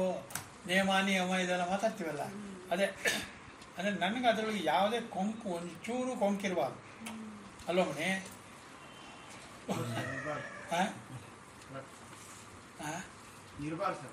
ಇರಬಾರ್ದು. ನಮಗೆ ಆ ಧೃತಿನೇ ಇಲ್ಲ, ಧೈರ್ಯನೇ ಇಲ್ಲ. ಭಗವಂತ ಒಬ್ಬ ಇದ್ದಾನೆ ಹೇಳ್ತೀವಿ, ಇದಾನೋ ಏನೋ ಗೊತ್ತಿಲ್ಲಪ್ಪ, ಆ ಥರ ಆಗ್ಬಿಟ್ರೆ ಹಾಗೆ. ಇವಾಗ ಎಲ್ಲ ಕಾಲದಲ್ಲೂ ಸೂರ್ಯ ಇದ್ದಾನೆ ಇಲ್ವೋ? ಎಲ್ಲ ಕಾಲ ಬೇಡ. ನಾನು ಹುಟ್ಟಿದಾಗದಿಂದ ನಾನು ಸೂರ್ಯನನ್ನು ನೋಡ್ತಿದ್ದೇನೆ. ನಾನು ಹುಟ್ಟಿದಾಗ ಸೂರ್ಯನು ಹುಟ್ಟಿದನೋ, ಮೊದಲೇ ಇದ್ದನೋ? ಮೊದಲೇ ಇದ್ದ ಅಲ್ವಾ? ನಾನು ಹೋದ್ಬಿಟ್ರು ಸೂರ್ಯ ಇದ್ದೆ ಇದೇ ಇರ್ತಾನೆ. ಹಾಗಾದರೆ ಈ ಸೂರ್ಯನನ್ನು ತಂದವನು ಯಾರು? ಸೂರ್ಯನಿಗೆ ಬೆಳಕನ್ನು ಕೊಟ್ಟವನು ಯಾರು? ಸೂರ್ಯನಿಗೆ ಶಾಖವನ್ನು ಕೊಟ್ಟವನು ಯಾರು? ಪ್ರಶ್ನೆ ಹಾಕ್ಕೋಬೇಕು. ಆ ಸೂರ್ಯನು ಮೇಲೆ ಎಲ್ಲ ಜಗತ್ತೆಲ್ಲ ಎಲ್ಲವನ್ನೂ ಬೆಳಗ್ತಾ ಇದ್ದಾನೆ. ಅವನೇ ಒಳಗಡೆಯೋ ಜ್ಞಾನ ರೂಪದಲ್ಲಿ ನನಗೆ ಬೆಳೀತಾ ಇದ್ದಾನೆ, ಜ್ಞಾನ ಭಾಸ್ಕರನಾಗಿ. ಹೌದಲ್ವ? ಅದ್ಯಾಕೆ ನಮ್ಗೆ ನಂಬಿಕೆ ಬರಲ್ಲ? ಯಾಕೆಂದರೆ ಅದು ಕಾಣುತ್ತೆ, ಇದು ಕಾಣಲ್ಲ. ಇದು ಕಾಣಲ್ಲ ಅನ್ನೋದೆಲ್ಲ ಅನುಭವಕ್ಕೆ ಬರಬೇಕು. ಹೌದಲ್ವ? ನಮ್ಗೆ ಎಷ್ಟೋ ಸತಿ ತಣ್ಣಗಾಗುತ್ತೆ. ಜ್ಯೂಸ್ ಕುಡಿದ್ರೆ ಆಗುತ್ತಲ್ಲ, ಆ ತಣ್ಣಗಲ್ಲ. ಆ ಜ್ಯೂಸ್ ತಣ್ಣನ್ನು ಕುಡಿದಾಗ ಆಗುವ ತಣ್ಣಗೆನಿಗೂ ಕಾರಣ ಪರಮನೆ ಅಲ್ವಾ? ಆ ಥರ ನಮಗೆ ಒಂದು ನಿಯಮವಾಗಿರತಕ್ಕಂಥ ನೃತ್ಯ ನಿಯಮ ಇದೆಯಲ್ಲ, ಅದು ಬರಬೇಕು. ಅದು ಬಂದಾಗ ಇಲ್ಲಿ ಹೇಳ್ತಾ ಇದ್ದಾರೆ ನೋಡಿ, ಅದಾಗತ್ತೆ. ಅದಾದರೆ ನಿಮಗೆ ಆತ್ಮನಿರ್ಭರ. ಮೋದಿ ಮಾತು ಅದೆಲ್ಲ ವೇದಾಂತ ಮಾತುಗಳು ಅವ್ರು ಹೇಳೋದು. ತುಂಬ ಜನಕ್ಕೆ ಅರ್ಥವಾಗಲ್ಲ ಅದು. ಅದಕ್ಕೋಸ್ಕರ ಏನು ಒಳಗಾಗ ದೇಶ ಇರೋದೇ. ಹಾಂ. ವಿವಿಕ್ತ ಸೇವಿ ಲಘ್ವಾಶಿ ಯತವಾ ಕಾಯ ಮಾನಸಃ ಧ್ಯಾನ ಯೋಗ ಪರೋ ನಿತ್ಯಂ ವೈರಾಗ್ಯಂ ಸಮುಪಾಶ್ರಿತಃ ವೈರಾಗ್ಯನ ತಂದಿಟ್ಟು ವಿಸ್ತಾರವಾದ ರಾಗ, ವಿಸ್ತಾರವಾದ ಪ್ರೀತಿ ಏನು ಅಂದರೆ ಎಲ್ಲ ಕಡೆಯೂ ನೀನಿದ್ದೀಯೇ ಪರಮಾತ್ಮ, ಎಲ್ಲ ಕಡೆಯೂ ನೀನು ಒಂದೇ ರೀತಿಯಲ್ಲಿದ್ದೀಯೇ ಪರಮಾತ್ಮ. ಆದರೆ ಅದರಿಂದ ಪ್ರಕಟವಾಗೋದು ಬೇರೆ ಬೇರೆ. ಹೌದಾ? ಅದಕ್ಕೋಸ್ಕರ ಇದು ವಿಶಿಷ್ಟಾದ್ವೈತ, ದ್ವೈತ, ಅದ್ವೈತ ಇದೆಲ್ಲ ಹುಟ್ಕೊಂಡಿರೋದು. ಶರಣರು, ಆಮೇಲೆ ಇದು ಬಂದಿದ್ದ ಗೌಡ್ಬಿ, ಎಲ್ಲ ಜಾತಿಗಳಿಗೂ ಒಬ್ಬೊಬ್ಬ ಗುರುಗಳು, ಅದಕ್ಕೊಂದು ಮಠ. ಇದು ಯಾಕೆ ಹುಟ್ಕೊಂತು? ಒಡಕೋ ಮನೆಯೋ ಮನುಷ್ಯಾಣಾಂ ಕಾರಣಂ ಬಂದ ಮೋಕ್ಷ. ಶಂಕರರು ಒಂದೇ ಸಾರ್ತಾ ಇದ್ದಾರೆ, ಬೇರೆ ಎಲ್ಲರೂ ಕೂಡ 2, 3, 4, 5, 6 ಏನೇ ಹೇಳ್ತಾರೆ. ಇಲ್ಲವೇ 2, 3 ಇರೋದೇ ಒಂದು. ನೋಡ್ಬೇಕು, ಅವ್ರು ನೋಡದೇ ಇದ್ರೆ ಗೊತ್ತಾಗಲ್ಲ. ರಾಗದ್ವೇಷಗಳನ್ನು ತಿರಸ್ಕರಿಸಿ ಬಿಟ್ಟು ಬಳಿಕ ವಿವಿಕ್ತ ಸೇವೆಯು ಅರಣ್ಯ, ನದಿ, ಮಳೆಲೊಟ್ಟಿಲು, ಬೆಟ್ಟದ ಗವಿ ಮುಂತಾದ ಏಕಾಂತ ಸ್ಥಳಗಳನ್ನು ಸೇವಿಸುವ ಸ್ವಭಾವವು ಇವನದ್ದಾದ್ದರಿಂದ ಇವನು ವಿವಿಕ್ತ ಸೇವಿ. ವಿವಿಕ್ತ ಸೇವೆ ಅಂದರೆ ಒಂಟಿಯಾಗಿರುವುದು ಅಂತ ಅರ್ಥ ಮಾಡೋದು. ಈಗ ಅರ್ಥ ಆಗ್ಬೇಕಾದ್ರೆ ಒಬ್ಬನೇ ಇರುವುದು, ಒಂಟಿಯಾಗಿರುವುದು, ರೂಮಾರು ಆಗಲಿ, ಕಾದಾರು ಆಗಲಿ, ಮೇಡಾರು ಆಗಲಿ, ಒಬ್ಬನೇ ಇರುವುದು. ಅಂದರೆ ಎರಡನೇ ಅರ್ಥ ಏನು ಅಂದರೆ, ಒಬ್ಬನೇ ಇರುವುದು ಅಂದರೆ 1000 ಜನ ಇರಲಿ ಎದುರುಗಡೆ, ತಾನು ಒಳಗಡೆ ಇರತಕ್ಕಂಥ ನಾನು ಆತ್ಮ ಹೊರತು ಈ ನಿಷ್ಫಲವಾಗಿರ್ತಕ್ಕಂಥ ಈ ಪ್ರಪಂಚ ಅಲ್ಲ ಅಂತ ಜ್ಞಾನ ಇರುವುದು. ಒಬ್ಬನಾಗಿರುವುದು ಅಂದರೆ ವಿಷಯ ಒಂದೇ ಇರುವುದು, ಬೇರೆ ಇಲ್ಲವೇ ಇಲ್ಲ ಅಂತ ಸದಾ ಎಚ್ಚರದಲ್ಲಿರುವುದು. ವಿವೇಕ ಚೂಡಾವಣೆ ಸದಾ ಎಚ್ಚರದಲ್ಲಿರುವುದು. ತುಂಬ ಬೇಕಾದವರು ಎಲ್ಲ ನುಣ್ಣು ಕೊಟ್ಟೋದ್ರು ಅಂತ ಇಟ್ಕೊಳ್ಳಿ. ಆದರೂ ಒಬ್ಬನೇ ಇರೋದು ಅಂದರೆ ಆತ್ಮಕ್ಕೆ ಸಾವಿಲ್ಲದೇನು ಅದಿದೆ. ಇದು ಯಾವಾಗಲೂ ನೆನಪಿರಬೇಕು ಅವನಿಗೆ. ಯಾವಾಗಲೂ ನೆನಪಿದ್ರೆ ಅಧ್ಯಾತ್ಮ, ಇದಿರಲಿಲ್ಲ. ಅದ್ವೈತ ನಾನು ಹೇಳ್ತಾ ಇಲ್ಲ, ಅಧ್ಯಾತ್ಮದ ವಿಚಾರವನ್ನು ಹೇಳ್ತಾ ಇದ್ದೀನಿ ಹೊರತು ಅದ್ವೈತವಲ್ಲ. ಯಾಕೆಂದರೆ ಅದ್ವೈತ ಅಂದರೆ ದ್ವೈತವಲ್ಲದ್ದು ಅದ್ವೈತ. ವೇದಾಂತ ಇದು ಅನ್ನೋದು ನೋಡ್ಬೇಕು. ವೇದಾಂತದಲ್ಲಿ ಇರೋ ಭಾಷೆ ಏಕ ಅರ್ಥ ಆಗಿರ್ತಾ ಅವೆಲ್ಲ ಇಲ್ಲ, ಭಾವ ಮಾತ್ರ ಇದೆ. ಮತ್ತೆ ನೋಡಿ ಕ್ಲಿಯರ್ ಏನು. ಲಘ್ವಾಶಿ ಅಲ್ಪವಾಗಿ ಆಹಾರವನ್ನು ತೆಗೆದುಕೊಳ್ಳುವ ಸ್ವಭಾವದವನು. ಮಣಿ ಇವಾಗ ಆ ಥರ ಇದ್ದಾರೆ, ಎಲ್ಲಿ ಏನು ಕೊಟ್ಟರು ಬೇಡ ಅಂತಾರೆ. ಭಾಳ ಅಪರೂಪವಾಗಿ ಒಂದು ಸ್ವಲ್ಪ ಅನ್ನ ತಗೋತಾ ಇದ್ದಾರೆ ಅಲ್ವಾ. ಲಘ್ವಾಶಿ ಅಂದರೆ ಜೀವಿಸೋದಕ್ಕೆ ಎಷ್ಟು ಬೇಕೋ ಅಷ್ಟು ಮಾತ್ರ ಶರೀರಕ್ಕೆ ತಗೊಳ್ತಕ್ಕಂಥದ್ದು. ಜೊತೆಗೆ ಇಕ್ಕಿದ ಕಡೆ ಕರೆದಿದ್ದ ಕಡೆಗೆಲ್ಲ ಹೋಗಬಾರ್ದು. ಯಾಕೆಂದರೆ ಒಬ್ಬೊಬ್ಬರು ಒಂದೊಂದು ರೀತಿಲಿ ಸಂಪಾದನೆ ಮಾಡಿರ್ತಾರೆ, ಒಂದೊಂದು ರೀತಿಲಿ ಬಡಿಸ್ತಾರೆ. ಮಾಡಿರೋರು ಬೇರೆ ಮಾಡಿರ್ತಾನೆ, ಬೈಕೊಂಡು ಬಡಿಸ್ತಾನೆ, ನನಗೆ ಗೊತ್ತಿಲ್ಲ. ಇದೆಲ್ಲ ಗೊತ್ತಿಲ್ಲದೆ ಇರೋದ್ರಿಂದ ಅದರ ಸವಾಸಕ್ಕೆ ಒಬ್ಬೊಬ್ಬ ಅನ್ನೋದು ಭಾಳ ಕಷ್ಟ. ಇದು ಏನಂತೀರ, ಭಾಳ ಪ್ರೀತಿಯಿಂದ ಕರೆದಿದ್ದಾರೆ, ವೈಕುಂಠಕ್ಕೆ ಹೋಗದೆ ಇರೋಕ್ಕಾಗ್ತೀಯ? ಇಡೀ ಇದರೊಳಗೆ ಈ ತಪ್ಪೇನಿಲ್ಲ, ತಪ್ಪು ಸರಿ ಅಂತ ಹೇಳ್ತಾ ಇಲ್ಲ ಅವರು. ಅದು ಇದ್ದೇ ಹೀಗಿರುತ್ತೆ ಅಂತ ಹೇಳ್ಯಾರ ಅಷ್ಟೇ ಅಲ್ವಾ. ಒಡೆ ಆಸೆ ಯಾರಿಗಿರಲ್ಲ? ಒಡೆ ಪಾಶ ಅಂದ ತಕ್ಷಣ ಇವತ್ತೊಂದು ದಿವಸ ಹೋಗ್ಬಿಡ್ತೀವಿ, ನಾಳೆಯಿಂದ ಹಾಕ್ದ. ಯಾಕೆಂದರೆ ಎಷ್ಟೋ ಜನ ನನ್ನ ಆಕ್ಷೇಪಣೆ ಮಾಡಿದ್ದಾರೆ, ಕರೆದಿದ್ದಾರೆ, ಮಾಡಿದ್ದಾರೆ. ನಾನು ಮಾಡ್ತೀನಿ ಅಂತಲ್ಲ, ಹಿಂದೆ ಬೇಕಾದಷ್ಟು ವಡೆಗಳನ್ನು ತಿಂದಿದ್ದಾಗಿದೆ. ಆಗಿದೆ ಅಲ್ವಾ? ಬೇಕಾದಷ್ಟು ಮದುವೆ ಮನೇಲಿ ಚಿರೋಟಿ ಪೇಣಿ ತಿಂದಾಗಿದೆ, ಲಾಡು ತಿಂದಾಗಿದೆ. ಆದರೂ ಯಾಕೆ ಇಡಬೇಕು? ಅಲ್ಲ, ಏನೇ ಹೇಳಿ ತಿಂತಿ ಊಟನೇ ಅಂತ ಇರುತ್ತೆ, ನಿಜ. ಅದಿದ್ರೂ ನಿಮಗೆ ಅದ್ರ ಬಗ್ಗೆ ಈ ಮುಕ್ತ ಭಾವ ಬರಬೇಕು. ಮಾನವ ಜನ್ಮದಲ್ಲೇ ಬರಬೇಕು ಅಲ್ವೇ? ಮಾನವ ಜನ್ಮ ದೊಡ್ಡದು ಅಲ್ವಾ ಮಂಜು? ದೊಡ್ಡದು ದಪ್ಪದು ಅಂತಲ್ಲ. ಎಷ್ಟು ಚೆನ್ನಾಗಿ ಹೇಳಿದ್ರು ನೋಡಿ. ಮುಂದೆ ವಿವಿಕ್ತ ಸೇವಿತ್ವ, ಲಘ್ವಶನ ಇವುಗಳು ನಿದ್ರೆಯ ಮುಂತಾದ ದೋಷವನ್ನು ತೊಲಗಿಸುವುದರಿಂದ ಚಿತ್ತವು ತಿಳಿಯಾಗುವುದಕ್ಕೆ ಕಾರಣವಾಗಿರುವುದರಿಂದ ಇಲ್ಲಿ ಹೇಳಿದೆ. ಚಿತ್ತವು ತಿಳಿಯಾಗುವುದು ಎಂದರೆ ಏನು ಮಣಿ? ಚಿತ್ತದಲ್ಲಿ ಚಾಂಚಲ್ಯ ಇಲ್ಲದೆ ಇರುವುದೇ ತಿಳಿಯಾಗುವುದು. ಒಂದು ಗೊತ್ತಾ? ಮುಂದಕ್ಕೆ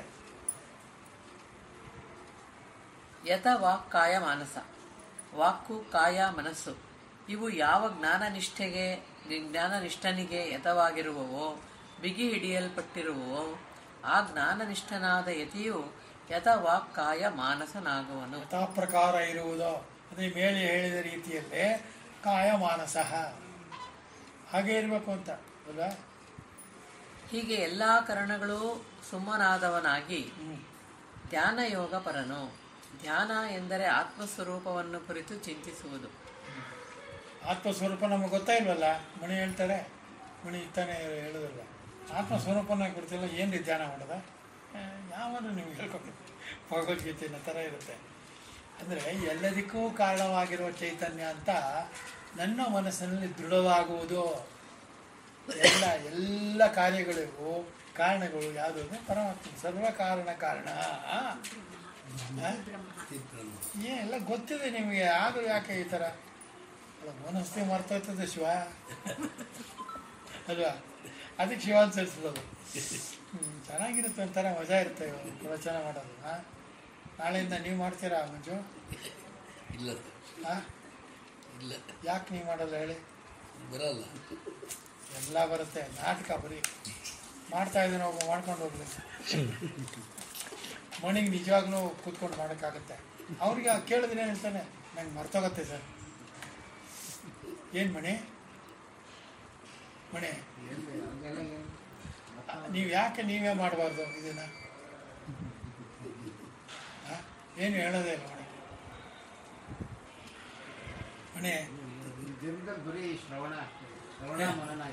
ಯಾರು ನಿರ್ಧಾರ ಮಾಡೋದು? ನೀವು ಮಾಡ್ಕೋಬಾರ್ದು. ನಾನು ಮೊದಲು ಹಂಗೆ ಇದ್ದೆ. ಆಮೇಲೆ ನೋಡಿದೆ, ಎಲ್ಲ ಪ್ರವಚನಕ್ಕೆ ಹೋಗೋಕೆ ಶುರು ಮಾಡಿದೆ. ಆವಾಗ ಅವ್ರು ಹೇಳಿದ್ದು ಒಂದೊಂದು ತಪ್ಪನ್ನು ಅಂಡರ್ಲೈನ್ ಮಾಡ್ಕೊಂಡು ಅವ್ರಿಗೇನು ತಪ್ಪು ಹೇಳ್ತಾರೆ. ಇದನ್ನು ಸರಿಯಾಗಿ ಹೇಳುವುದು ಹೇಗೆ? ಅದೇ ಪ್ರವಚನ. ಸರಿಯಾಗಿ ಹೇಳುವುದು ಅಂದರೆ ಅರ್ಥವಾಗುವ ಹಾಗೆ ಹೇಳುವುದು ಹೇಗೆ ಅಂತ ಮೊದಲಿಂದ ಮಾಡ್ಕೊಂಬಂದಿದ್ದಕ್ಕೆ 6 ಜನ 7 ಜನ ಓದಿದ್ದೀರ. ಈಗ ನಿಮ್ಗೆ ಅರ್ಥ ಆಯ್ತು ಅಂತಲ್ಲ ಅರ್ಥ, ನಾನು ಹೇಳಿದ್ದೀನಿ ಅಷ್ಟೇ. ನನಗೆ ಒಂದಿದು ನಮ್ಗೆ ಎಷ್ಟು ಒಂದು ನಿಮ್ಗೆ 6 ಜನ ಅಂದರೆ ನಮ್ಗೆ ಎಷ್ಟಿರ್ತಾರೆ ನೋಡ್ಬೇಕಾಗುತ್ತೆ. ಅದು ಸರಿ. ಮುಂದಕ್ಕೆ ಯೋಗ ಎಂದರೆ ಆತ್ಮ ವಿಷಯದಲ್ಲಿಯೇ ಚಿತ್ತವನ್ನು ಏಕಾಗ್ರವಾಗಿ ಮಾಡಿಕೊಳ್ಳುವುದು. ಏಕಾಗ್ರವಾಗಿ ಮಾಡುವುದು, ಒಂದೇ ಸಮನೆ ಮಾಡುವುದು. ಏಕ ಅಗ್ರ ಹೇಳಿದ್ದೀನಿ ಮಂಜು ಅಲ್ವಾ? ಏಕ ಅಂದ್ರೆ ಒಂದು, ಅಗ್ರ ಅಂದ್ರೆ ತುದಿ. ಅಂದರೆ ಶುರು ಮತ್ತು ಕೊನೆ ಇದೆಯಲ್ಲ, ಇದೆಲ್ಲವೂ ಪರಮಾತ್ಮನದೇ ಅಂತ ಏಕವಾಗಿರಬೇಕು. ಅದೇ ಏಕಾಗ್ರ ಸ್ಥಿತಿ. ಅದನ್ನು ಮನಸ್ಸಲ್ಲಿ ಯಾವಾಗಲೂ ಧ್ಯಾನ ಮಾಡಬೇಕು.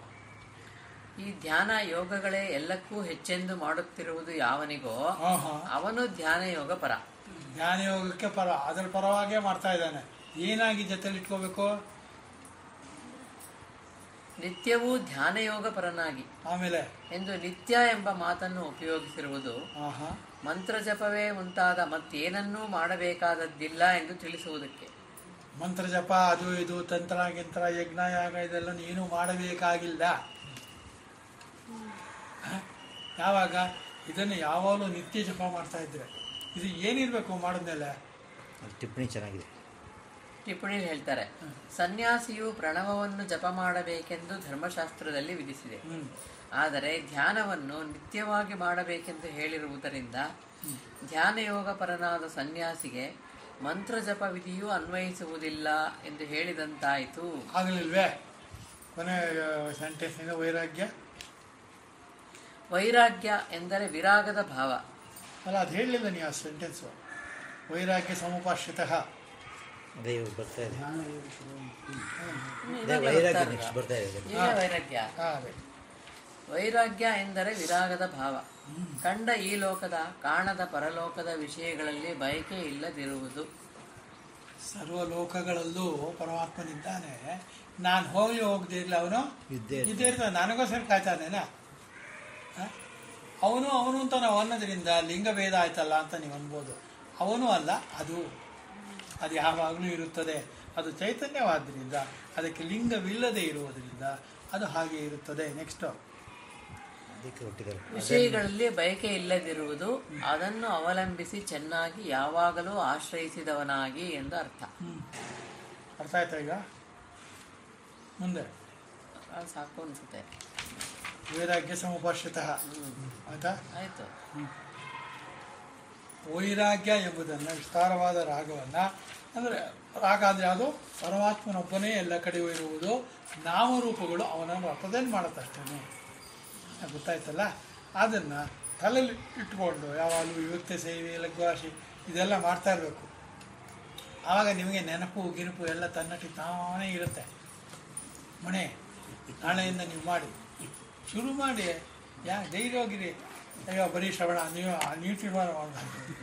ಭಗವಂತ ಈಗ ನೀವು ಎಷ್ಟೋ ಜನಕ್ಕೆ ನೀವು ಮಾಡ್ತಾನೆ ಇರಲಿ ಯೋಗನ, ಆಮೇಲೆ ಇದಕ್ಕಿದ್ದ ಯೋಗ ಶುರು ಮಾಡಿ. ಹೆಂಗೆ ಅದಕ್ಕೆ ನಡೀತು, ಆಯಿತು ಅಷ್ಟೇ. ನಿಮ್ಮ ಕೈಲಿ ಆಗಬೇಕು ಅಂತಿದ್ರೆ ದಬ್ಕೊಂಡು ಹೋಗಿ ನೀವು ನಾನು ನಿಲ್ಲಿಸುತ್ತೆ. ನಾನು ನನ್ನ ಜೀವನದ ಅರ್ಧ ಆಯುಷ್ಯವನ್ನು ಪ್ರವಚನ ಏನು ಮಾಡಬೇಕು ಅಂತಿರಲಿಲ್ಲ. ಯಾರೋ ಪ್ರವಚನ ಮಾಡೋರನ್ನೇ ನಂಗೆ ಕಂಡ್ರಾಗ್ತಾಯಿಲ್ಲ. ಮಠಗಳನ್ನ ಕಂಡ್ರಾಗ್ತಾಯಿಲ್ಲ. ದೇವಸ್ಥಾನಗಳಲ್ಲಿ ಕಾವ್ಯ ಬಟ್ಟೆ ಹಾಕಿ ನಾನು ಸಿಟ್ಟು ಬಂದು ಹಾಕೊಳ್ಳಿ. ಆ ಥರದ ನಾವು ಇವಾಗ ಪ್ರವಚನ ಮಾಡ್ತಾ ಇದ್ದೀವಿ. ಸನ್ಯಾಸ ಆಗಿದ್ದೀನಾ?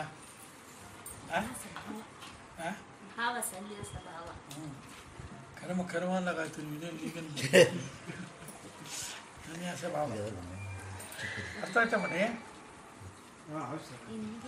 ಯಾವುದನ್ನು ನೀವು ಸುಮ್ಮನೆ ಒಪ್ಕೋಬಾರ್ದು. ವಾದ ಮಾಡಬೇಕು, ವಿವಾದ ಮಾಡಬೇಕು, ನೀನು ಬೇಡ ಅನ್ಬೇಕು. ಅವಾಗ ಬರ್ತೀನಿ ಅಂತ ಅರ್ಥ. ಇವಾಗೇನು ಮಾಡೋಣ? ಮುಗಿತಲ್ಲ.